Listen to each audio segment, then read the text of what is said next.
a conversa entre Putin e Trump volta a mexer com os bastidores da geopolítica mundial. O que esses dois líderes realmente combinam nas sombras? Quais mensagens ocultas estão sendo transmitidas e como isso afeta diretamente o nosso futuro? Aqui você descobre o que os comunicados oficiais jamais revelariam. Enquanto isso, a Armênia dá um golpe inesperado. O parlamento do país confisca ativos de um magnata russo ligado ao Kremlin. E Moscou, surpreendentemente, permanece em silêncio. Por quê? Porque a Rússia está perdendo a capacidade de intimidar seus antigos aliados, que agora desafiam suas ordens sem medo. O que está por trás dessa mudança radical de postura? A Ucrânia elimina um dos cérebros da ocupação russa. A SBU executou com precisão cirúrgica um dos principais colaboracionistas, um homem que não apenas ocupava um cargo, mas orquestrava a dominação de Luz há anos. Quem era esse personagem? Um ideólogo do separatismo, braço direito de Plotnitsky, responsável por transformar o Donbas em território controlado por Moscou. Sua morte não é apenas uma baixa, é um sinal de que a Ucrânia está caçando os arquitetos da guerra, um por um. A Coreia do Norte não esconde mais suas intenções, está enviando tropas para a Ucrânia em massa. Não são poucos soldados, falamos de até 30 mil combatentes, um contingente que pode mudar o rumo do conflito. E o pior, eles não virão como mercenários, mas como forças regulares, integradas às unidades russas na linha de frente. Já há relatos de que a primeira leva, com cerca de 11 mil homens, está em solo russo, atuando em operações ofensivas. O que Pyongyang realmente quer com essa jogada ousada? E por que o mundo parece subestimar as consequências desse movimento? A União Europeia está à beira de um colapso diplomático. As negociações com os Estados Unidos estão ruindo, e Ursula von der Leyen já admite publicamente: o acordo pode não sair. Enquanto isso, a ameaça de Washington cortar o envio de armas críticas à Ucrânia põe a Europa em alerta máximo. A primeira-ministra da Dinamarca foi direta: se os Estados Unidos abandonarem Kiev, o impacto será devastador não só para a Ucrânia, mas para toda a OTAN. Não é exagero, é um aviso urgente. E como se não bastasse, a tensão explode até dentro dos parlamentos. Deputados chegam às vias de fato em plenas sessões, trocando socos por causa de decisões que podem definir o futuro de nações. O que levou a esse nível de confrontação? Mostraremos os bastidores desse caos institucional. Enquanto isso, a Rússia tenta disfarçar suas fragilidades. Apesar de anunciar números recordes de recrutamento, mais de 200 mil novos soldados só neste ano, precisa recorrer a tropas estrangeiras, como as da Coreia do Norte, para sustentar sua ofensiva. Se o exército russo fosse tão forte quanto propagandeiam, por que depender de reforços de um regime isolado? E a União Europeia se prepara para o pior. Von der Leyen deixa claro: se as conversas com os Estados Unidos fracassarem, Bruxelas está pronta para retaliar. Todos os instrumentos estão sobre a mesa, avisou. Não se trata apenas de comércio, mas de segurança. Sem o apoio americano, a Ucrânia fica vulnerável, e a Europa sabe que o próximo alvo pode ser ela mesma. A guerra também chega a regiões antes consideradas seguras. A Udmurtia, na Rússia, foi alvo de drones que atingiram instalações estratégicas. Não é um incidente isolado, faz parte de uma campanha sistemática para desestabilizar a produção militar russa.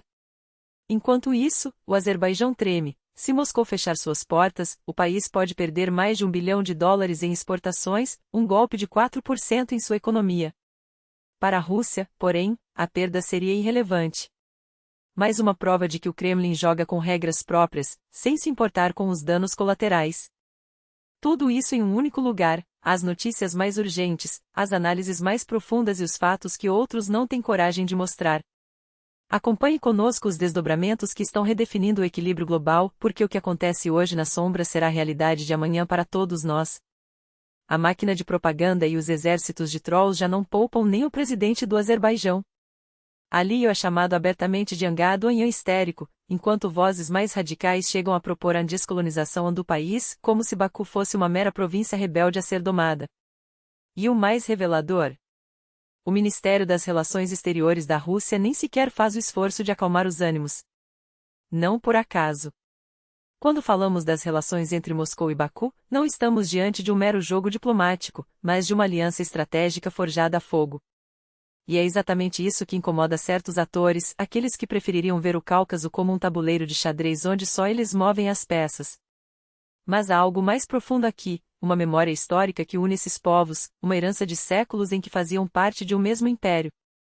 Os episódios recentes, detenções brutais de azeris na Rússia, retaliações contra russos em Baku, são apenas a ponta de um iceberg muito mais sinistro. Trata-se de uma escalada calculada, onde cada golpe é uma mensagem cifrada para quem sabe ler entre as linhas. Enquanto isso, a Armênia faz sua jogada ousada. O parlamento aprovou, em tempo recorde, um projeto que abre caminho para a nacionalização de ativos energéticos estratégicos e o alvo não poderia ser mais simbólico: as redes elétricas do país, controladas por Samvel Karapetyan, um dos 50 homens mais ricos da Rússia. Não é coincidência que, dias antes, Karapetyan fosse preso em Erevan, acusado de incitar a tomada do poder. Seu crime? Ter apoiado publicamente a Igreja Apostólica Armênia e criticado o primeiro-ministro Nikol Pashinyan, declarando sem meias palavras: se o governo não proteger a Igreja, eu mesmo intervirei. A resposta veio rápida: um processo criminal e uma lei sob medida para expropriar seu império. O timing é suspeito demais para ser casual. Karapetyan não é um empresário qualquer, suas conexões chegam ao coração do Kremlin, incluindo laços diretos com o ministro do Interior, Vladimir Kolokoutev. Agora, seu negócio, um monopólio que domina a distribuição de energia na Armênia, pode ser entregue de bandeja ao Estado. Nacionalização disfarçada de correção de mercado? Ou um recado claro a Moscou de que Erevan está disposta a jogar duro, mesmo que isso signifique desafiar interesses russos no Cáucaso? E como se não bastasse, a Lituânia acusa: 3 agentes, 2 russos e um estoniano, foram presos por um ato de vandalismo político encomendado pelo GRU. O alvo: o monumento a Adolfas Ramanauskas Vanagas, lendário comandante partisan que resistiu à ocupação soviética até ser torturado e executado em 1957. Não foi um ato isolado de hooligans, mas uma operação meticulosa, vigilância prévia, seleção do símbolo certo, pagamento em euros, de centenas a milhares, e instruções diretas da inteligência militar russa. O objetivo? Não apenas profanar uma relíquia nacional, mas reabrir feridas históricas, semear divisão e testar a reação ocidental. As autoridades lituanas, letãs e estonianas trabalharam em conjunto para desmontar a rede, e as provas são contundentes: contatos sistemáticos com o GRU, planejamento detalhado e um padrão claro de ataques a símbolos que unem os países bálticos contra a sombra de Moscou. Os acusados enfrentam até 7 anos de prisão, mas o dano já está feito. Isso não é sobre tinta em pedra, é sobre memória, identidade e a guerra silenciosa que a Rússia travou há décadas, muito antes dos tanques entrarem na Ucrânia. O mundo está conectado por fios invisíveis, e cada um desses eventos, a humilhação de Aliyev, a caçada a Karapetyan, o ataque ao herói lituano, é um nó na mesma corda. Quem puxa esses fios sabe exatamente o que está em jogo, não apenas energia, território ou influência, mas o direito de escrever, ou apagar, a história. E enquanto uns aplaudem, outros já preparam a próxima jogada. Fique atento. Porque o que parece distante hoje pode estar na sua porta amanhã.